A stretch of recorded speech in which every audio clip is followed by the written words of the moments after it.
Remarque importante. CLAD TV précise expressément que l'évocation des personnes, du contexte et des liens cités dans cette émission n'a pas pour but d'inciter le téléspectateur à porter un jugement antisémite.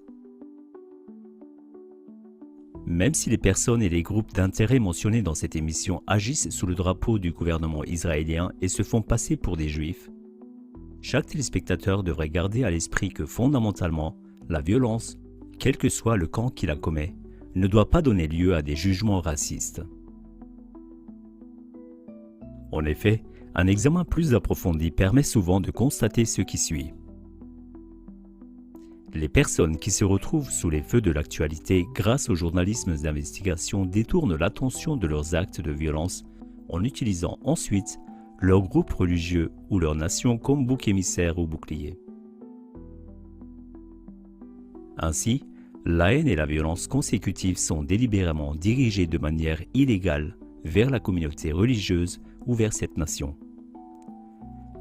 Le fait que dans de nombreux cas, on n'a pas du tout affaire à de véritables juifs ou à de véritables adeptes d'autres religions, mais à une idéologie luciférienne, est expliqué en détail dans les émissions non disponibles en français. Contre le racisme et la conspiration et le secret des obélisques. Cette documentation prouve également exactement ce lien.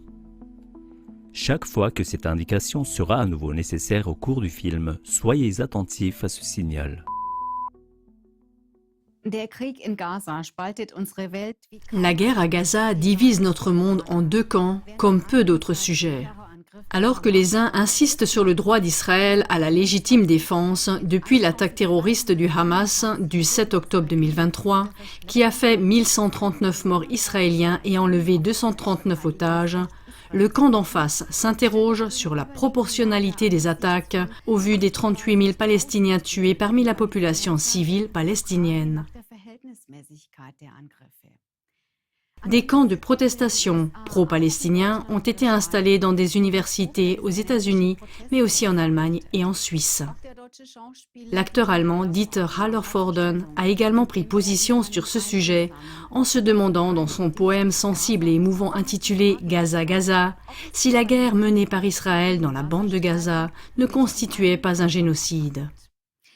L'État d'Afrique du Sud s'est également posé cette question en engageant le 29 décembre 2023 une procédure contre Israël devant la Cour internationale de justice de La Haye pour violation présumée de la Convention sur le génocide, à laquelle se sont joints bien plus de 20 États. Mais ce qui unit les observateurs de ce conflit, qu'ils soient pro-palestiniens ou pro-israéliens, c'est le souhait ardent de voir la paix s'installer enfin dans cette région en guerre. Der sehnsüchtige Wunsch, dass doch endlich Frieden in der kriegsgeschüttelten Region einkehren möge. Mais pourquoi la paix semble-t-elle ici si impossible et plus lointaine que jamais? Y a-t-il éventuellement des forces en arrière-plan qui ne sont pas du tout intéressées par la paix et qui attisent délibérément ce conflit? Cela semble être malheureusement le cas.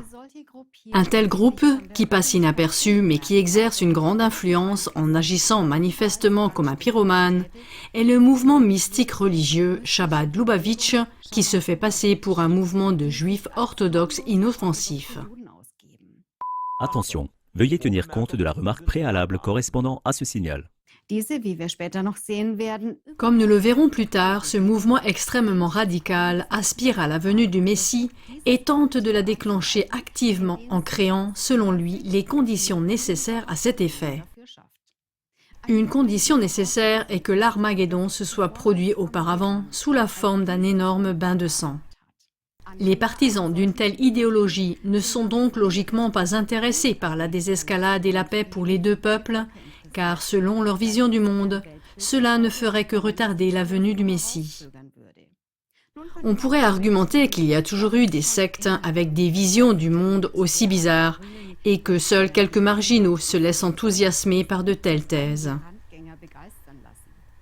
Cependant, si on considère l'influence et la puissance financière du mouvement Chabad Lubavitch, force est de constater qu'il ne s'agit pas d'un groupe secondaire, mais bien de l'un des mouvements les plus influents au monde. Fondé à la fin du XVIIIe siècle dans l'actuelle Biélorussie, le mouvement Chabad Lubavitch a aujourd'hui son siège à Brooklyn, New York, et rien que ses frais de fonctionnement s'élèvent à près d'1 milliard de dollars par an.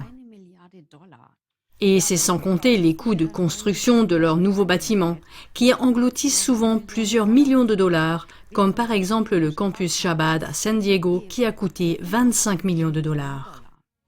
Fortune grâce à des soutiens financiers solides. Ces investissements importants sont rendus possibles par des donateurs extrêmement influents.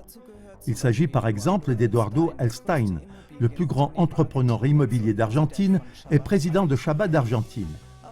Joseph Safra, décédé en 2020 et qui était de son vivant l'homme le plus riche du Brésil, comptait également parmi les soutiens de Chabad, tout comme le milliardaire sud-africain Nathan Kirsch. Dans les pays de l'Est, outre les milliardaires géorgiens et kazakhs, on peut notamment citer les oligarques russes Roman Abramovitch et Lev Leviev, ainsi que l'oligarque ukrainien Gennady Bogolyubov, qui avait créé la private banque ukrainienne avec Ihor Kolomoïski. Aux États-Unis, des milliardaires comme le tsar des médias et ancien maire de New York, Michael Bloomberg, l'investisseur Ronald Perelman, le chef d'entreprise et directeur du Congrès juif mondial Ronald Lauder, ainsi que le gestionnaire des fonds spéculatifs Michael Steinhardt, sont des sponsors de Chabad. Donald Trump et les parents de son gendre Jared Kushner sont également connus pour soutenir généreusement le Chabad Lubavitch. De même, selon l'historien Wolfgang Egert, la famille Rothschild, probablement la plus riche du monde, est étroitement liée au Chabad Lubavitch. Les ancêtres de Mayer Amschel Rothschild, le fondateur de la maison Rothschild, étaient des rabbins juifs qui s'occupaient exclusivement de mystique occulte. Mayer Amschel lui-même a étudié dans une école rabbinique la Kabbale mystique, qui joue également un rôle important dans l'enseignement de Chabad Lubavitch. Attention, veuillez tenir compte de la remarque préalable correspondant à ce signal. L'influence politique du Chabad Lubavitch. Au vu de ces bienfaiteurs extrêmement influents, il n'est pas étonnant que l'influence politique de Chabad Lubavitch soit également très étendue. Selon l'historien Wolfgang Egert, Chabad a accès à tout moment au président américain et il est souvent invité à le rencontrer. Il va même jusqu'à dire que ces présidents ont été auparavant fabriqués par Chabad.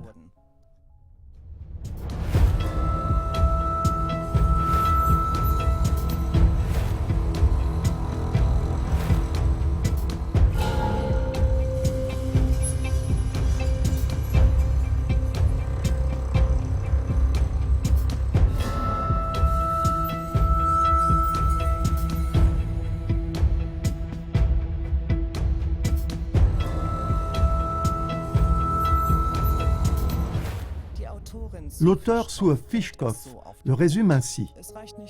Il ne suffit pas que l'homme de Chabad à Washington DC connaisse le nom et le numéro de téléphone de chaque membre du Congrès, sénateur et ambassadeur étranger dans la capitale de la nation.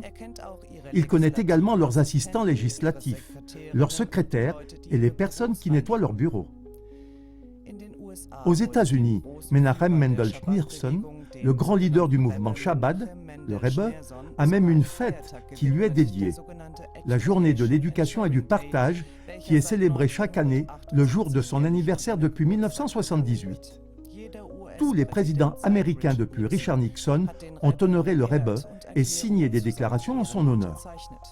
Il a été la toute première personne religieuse à recevoir la médaille d'or du Congrès américain. À sa mort, le Rebbe Schneerson a été qualifié de World Leader par le président du Conseil rabbinique d'Amérique. Les portes semblent grandes ouvertes pour Chabad, non seulement aux États-Unis, mais aussi avec les politiciens d'autres pays. On les voit aussi bien chez les premiers ministres canadiens, Stephen Harper et Justin Trudeau, que chez l'ancien premier ministre britannique Boris Johnson. Le président français Emmanuel Macron, tout comme le chancelier allemand Olaf Scholz, a allumé le chancelier lors de l'événement organisé par Chabad Lubavitch. Lorsque Chabad a inauguré un nouveau centre communautaire à Berlin-Wilmersdorf pour 5 millions d'euros, Frank-Walter Steinmeier, alors ministre allemand des Affaires étrangères, était bien entendu présent. Les dirigeants du Parti des Verts, Annalena Baerbock, Robert Habeck et Ricarda Lang, ont également fait une apparition aux côtés de représentants du Chabad Lubavitch. Le fait que les dirigeants du SPD et les Verts s'affichent ici avec un mouvement qui défend une vision de l'homme aussi raciste et nationaliste que le Chabad Lubavitch est tout de même très troublant. Après tout, ils se présentent toujours comme des combattants exemplaires contre le racisme. Ou cela ne vaut-il que si l'on peut diffamer la concurrence politique? Outre les dirigeants allemands, le président ukrainien Zelensky et le président russe Poutine entretiennent de bonnes relations avec le Chabad Lubavitch. En 1999, à l'époque où Boris Eltsine, président russe en exercice, nommait Poutine, alors inconnu, au poste de Premier ministre, l'oligarque Guzinski représentait une menace potentielle pour Poutine et Eltsine. Guzinski dirigeait à l'époque l'organisation fêtière des communautés juives en Russie. Pour l'évincer, Poutine a chargé deux de ses proches, les oligarques Leviev et Abramovitch, de créer une organisation fêtière juive alternative. Ils ont nommé le rabbin Shabbat Berel Lazar à sa tête. Abramovitch et Leviev sont devenus par la suite les plus grands mécènes de Chabad Lubavitch dans le monde. En revanche, Guzinski a été arrêté un an plus tard par le gouvernement de Poutine et contraint à l'exil. Le jour de son arrestation, le rabbin du Chabad, Lazar, s'est fait élire grand rabbin de Russie, alors qu'il y avait déjà un grand rabbin issu de l'organisation fêtière concurrente. Cependant, seul Berel Lazar a été reconnu par le Kremlin, ce qui lui a valu le surnom de rabbin de Poutine. Un incident survenu en 2023 montre à quel point les liens entre Poutine et Chabad sont encore étroits aujourd'hui. C'est lorsque le secrétaire adjoint du Conseil de sécurité russe, Alexei Pavlov, a qualifié Chabad Lubavitch en Ukraine de secte suprémaciste. Le terme suprémaciste désigne une personne qui croit en la supériorité d'un groupe ou d'une race spécifique. Dans les mois qui ont suivi, ce dernier a été démis de ses fonctions sur ordre de Poutine.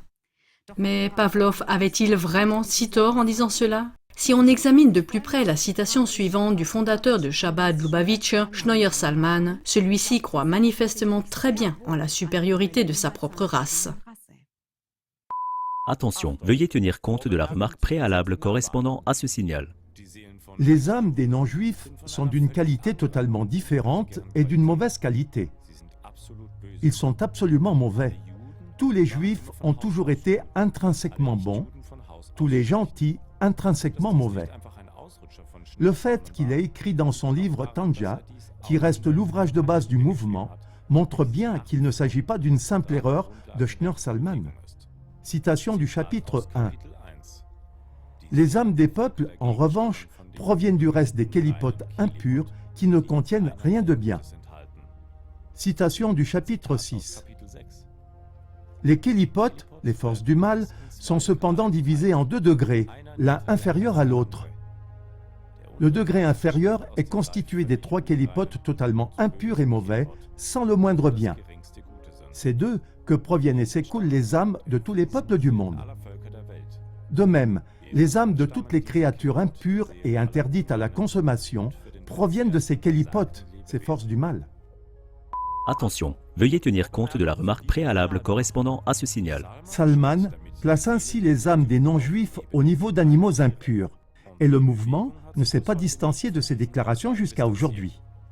Le père fondateur n'est pas le seul à avoir cette opinion. Le Rebbe Menachem Mendel Schneerson s'est également exprimé en ces termes.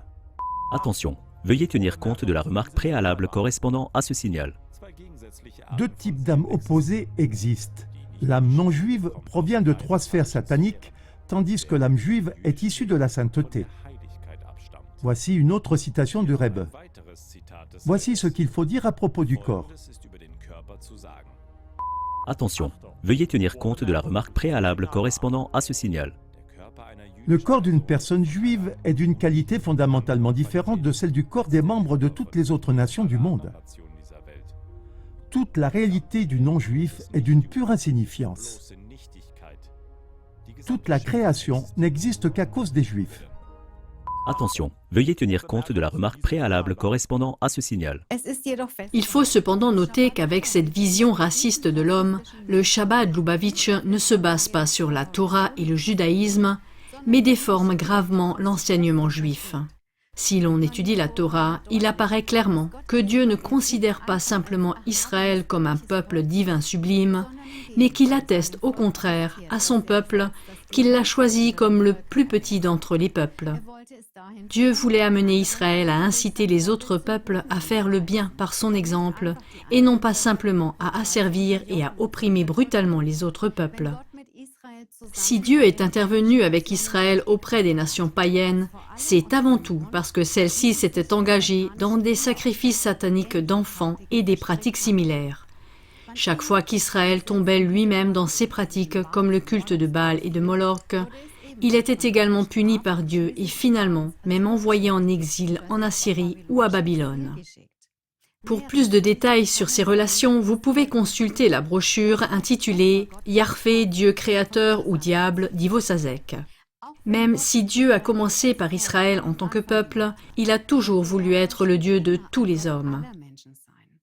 On peut voir quelle est la conséquence de l'enseignement raciste du Chabad Lubavitch sur l'élève du Rebbe, le rabbin Chabad Yitzhak Ginsburg.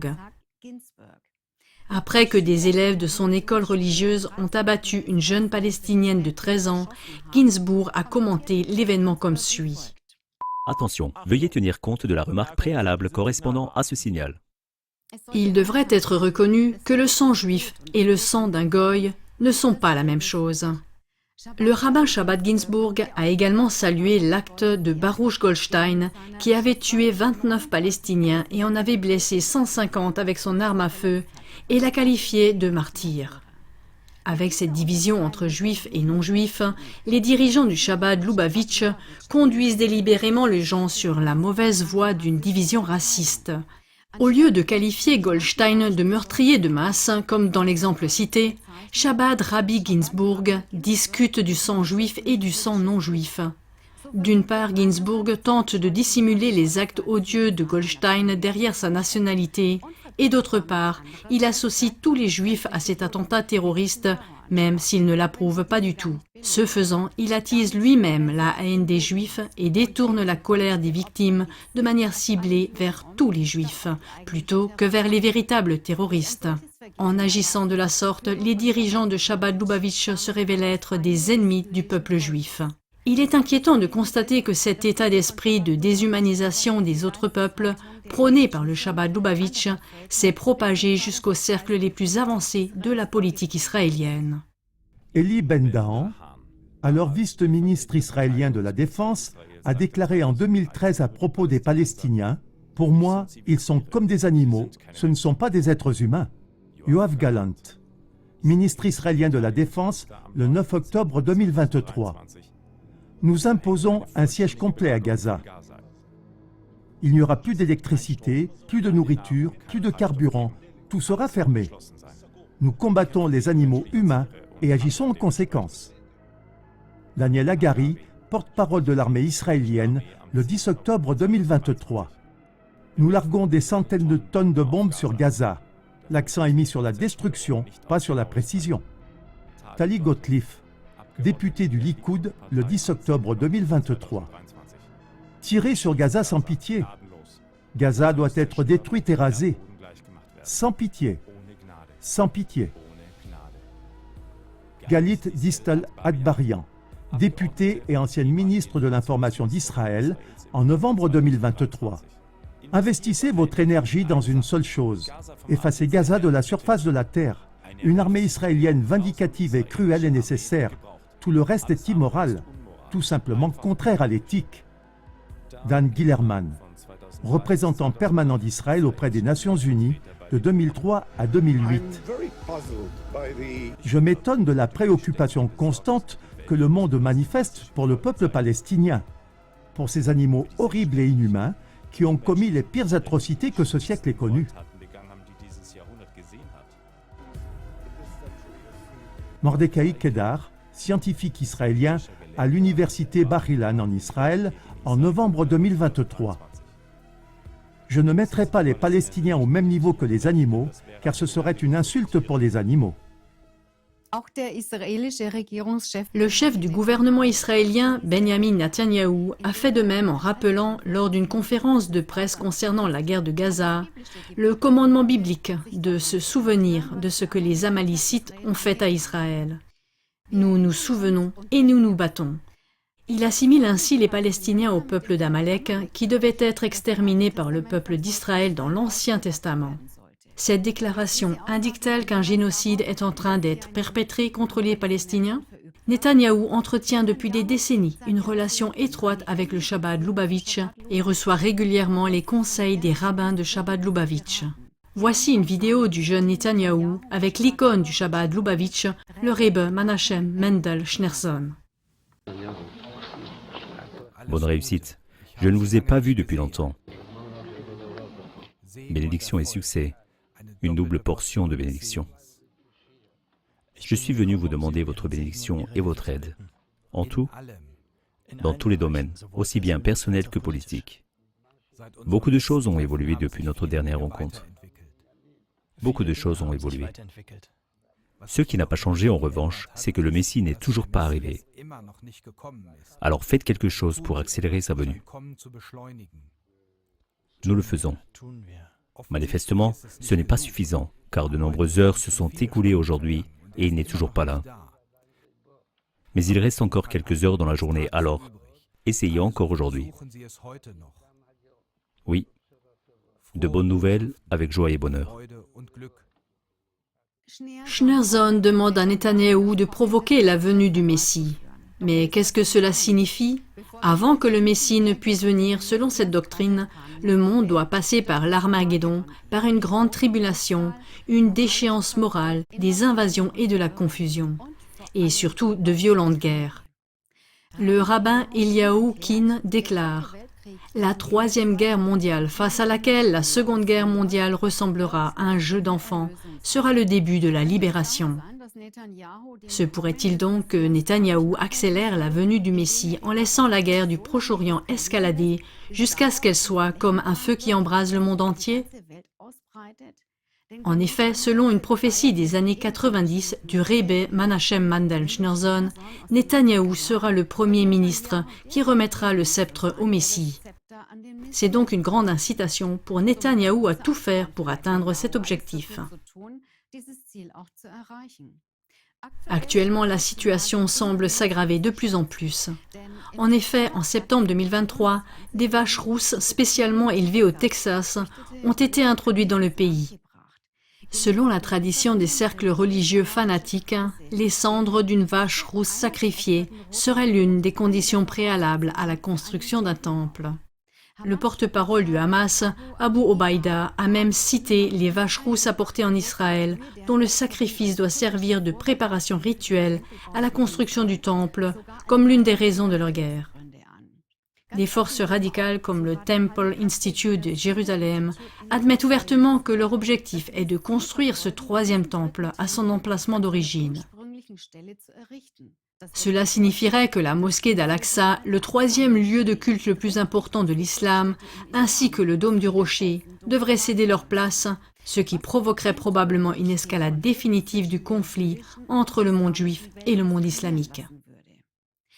Cette escalade du conflit entre juifs et musulmans jusqu'à l'embrasement global est un agenda que les cercles sataniques font avancer depuis des siècles. En 1871, le général de guerre américain et sataniste Albert Pike a esquissé 3 guerres mondiales à venir dans une lettre adressée au chef Illuminati Mazzini. Dans sa lettre, Pike, franc-maçon de haut grade et sataniste, prédit avec précision l'émergence de la Première et de la Seconde Guerre mondiale, la seconde devant entraîner la création de l'État d'Israël. Il évoque ensuite l'Armageddon. Et puis une troisième guerre mondiale.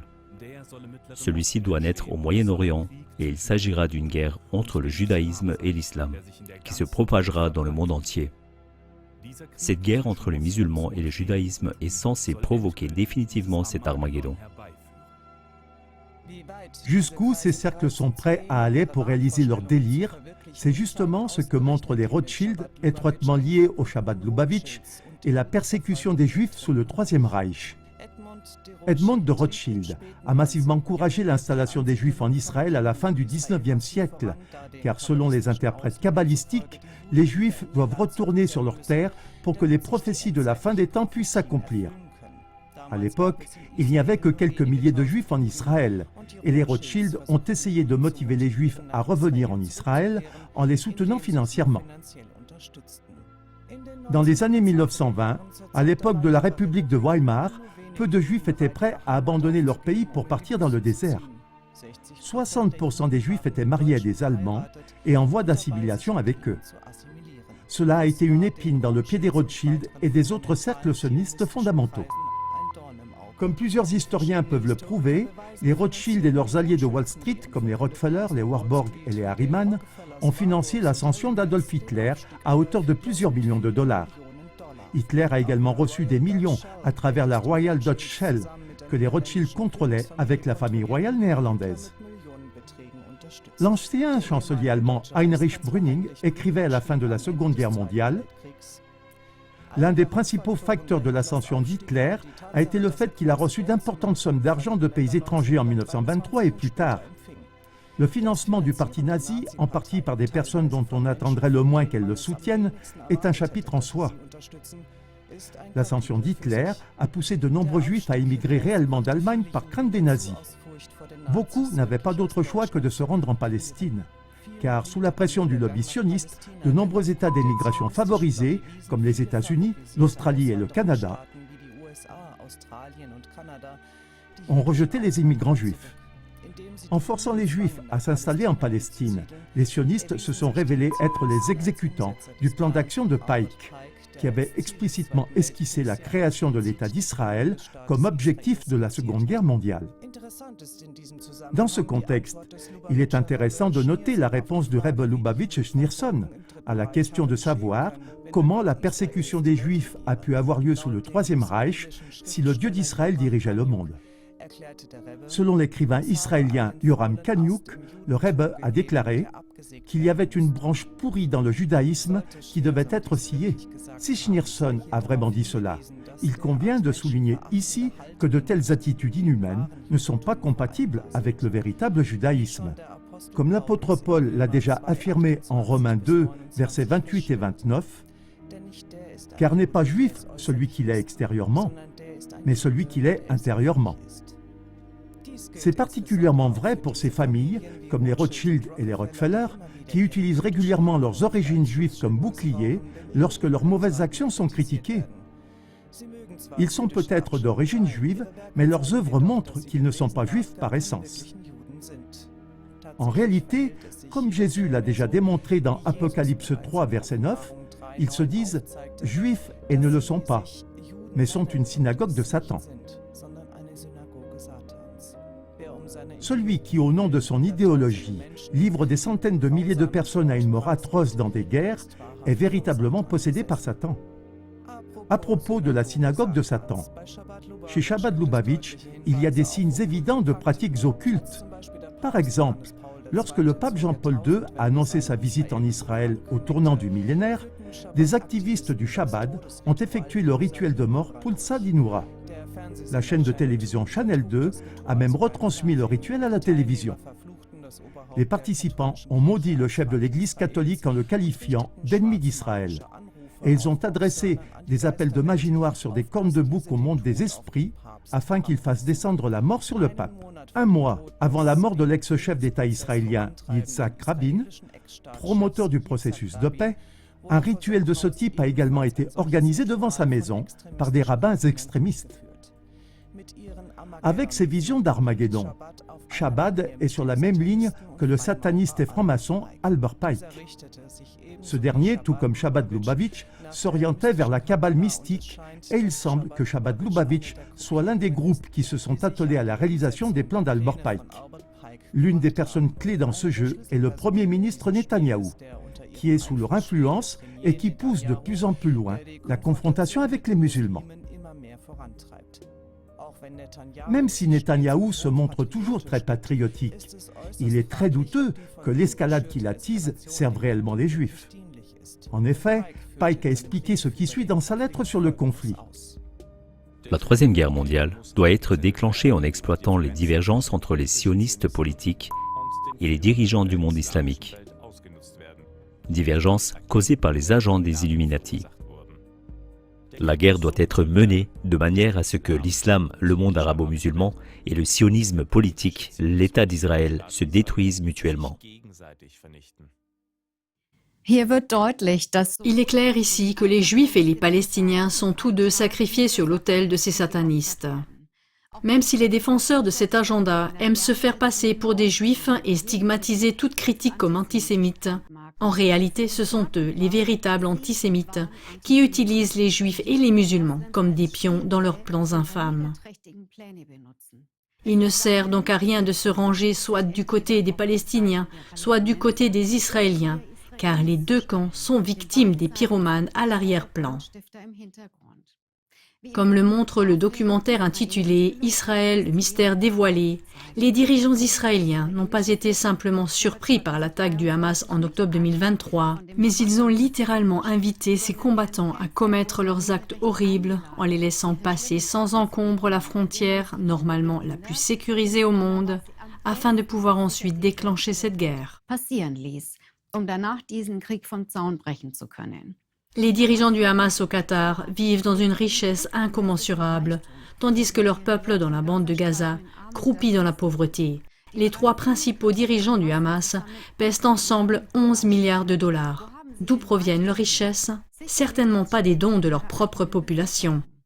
Le Hamas, créé par Israël lui-même, il existe des voies et des indices clairs selon lesquels le Hamas a été délibérément érigé comme force radicale par le gouvernement israélien lui-même afin de jouer précisément ce rôle nécessaire à l'escalade de ce conflit. Voici quelques citations à ce sujet. Gregor Gysi, homme politique allemand du parti Die Linke. C'est d'ailleurs aussi les services secrets israéliens qui ont créé le Hamas pour concurrencer l'OLP. Avigdor Lieberman, ancien ministre israélien. L'ancien ministre israélien, Avigdor Lieberman, accuse Netanyahou d'avoir supplié les dirigeants qataris de continuer à soutenir le Hamas. Yasser Arafat, président des territoires autonomes palestiniens de 1996 à 2004. En 2001, le Hamas est une création d'Israël. Même Rabin a fini par l'admettre lorsque je l'ai accusé en présence de Moubarak. Benjamin Netanyahou. Celui qui veut faire échouer la création d'un État palestinien doit soutenir le Hamas et transférer de l'argent au Hamas. Cela fait partie de notre stratégie visant à isoler les Palestiniens de Cisjordanie. Conclusion. On peut supposer que les dirigeants du Hamas font eux-mêmes partie de cette conspiration, ce qui expliquerait pourquoi ils adoptent des positions dans les négociations qui font que ce conflit s'envenime de plus en plus. Le Hamas mène également depuis des années des milliers d'attaques à la roquette avec des missiles en soi très primitifs. Sur le plan militaire, ces attaques n'ont que peu de sens, car ces missiles ne sont guère contrôlables et n'infligent donc que peu de dégâts à l'adversaire. Mais d'un autre côté, l'utilisation de missiles offre une justification bienvenue pour que le gouvernement israélien puisse justifier devant sa propre nation et l'opinion publique mondiale ces bombardements sur les Palestiniens qui se soldent par la mort de milliers de femmes et d'enfants.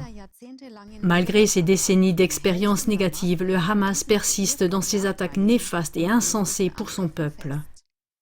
Les victimes sont les habitants de la Palestine, hommes, femmes et enfants, qui souffrent depuis des décennies de ce conflit délibérément attisé. Une fois de plus, il apparaît ici que les catastrophes mondiales actuelles ne sont pas le fruit du hasard, mais qu'elles sont délibérément provoquées et que les coupables présentés au public mondial ne sont pas les véritables responsables de ces événements.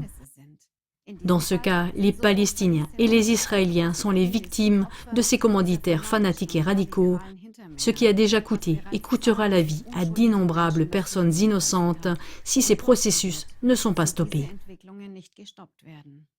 Mais comment empêcher cette effusion de sang massive visée par les sectes de la fin des temps?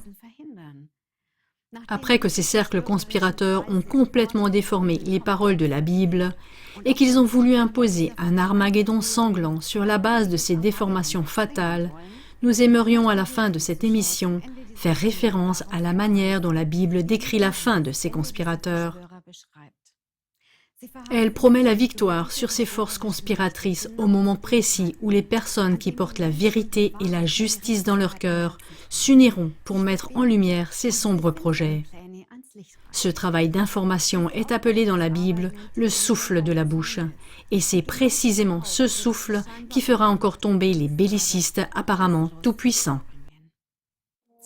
2 Thessaloniciens 8. Et alors se révélera le sans-loi que le Seigneur Jésus fera disparaître par le souffle de sa bouche. Apocalypse 3, verset 9. Voici, je donne de ceux de la synagogue de Satan qui se disent être juifs, et ils ne le sont pas, mais ils mentent. Voici, je les ferai venir et se prosterner devant tes pieds, et ils réaliseront que moi, je t'ai aimé. Apocalypse 20, versets 1 à 3. Et je vis descendre du ciel un ange qui avait la clé de l'abîme et une grande chaîne dans sa main. Il saisit le dragon, le serpent ancien qui est le diable et Satan, et il le lia pour 1000 ans. Il le jeta dans l'abîme, ferma et scella l'entrée.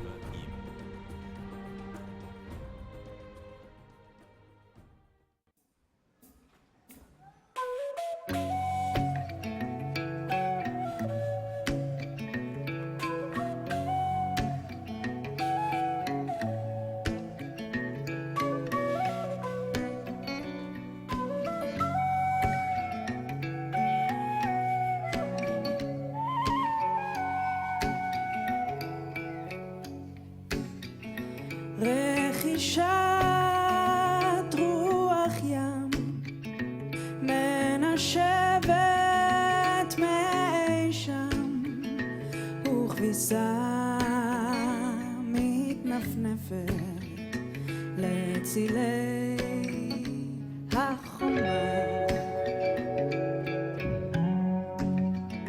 בין الأرض والسماء ناس كتير بعيشوا سوا ما تخافوا تحلموا بالسلام والأمان متاعים חומת הפחד ושבתי מגלותי ייפתחו שעריי אל הטוב האמיתי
Gottes Frieden.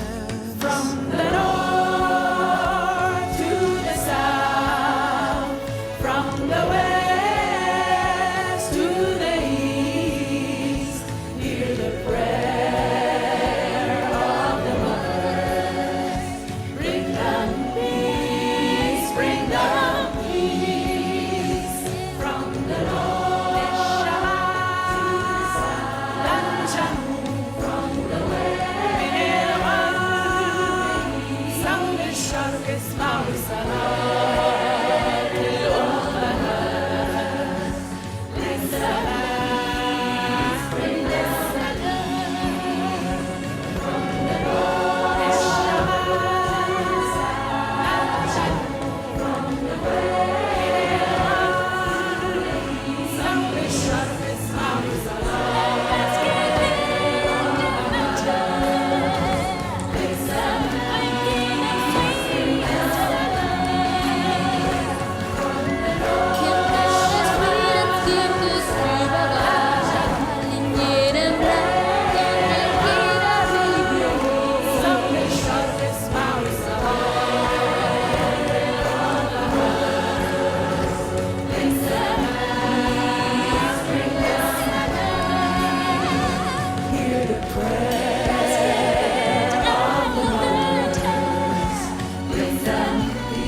Thank you.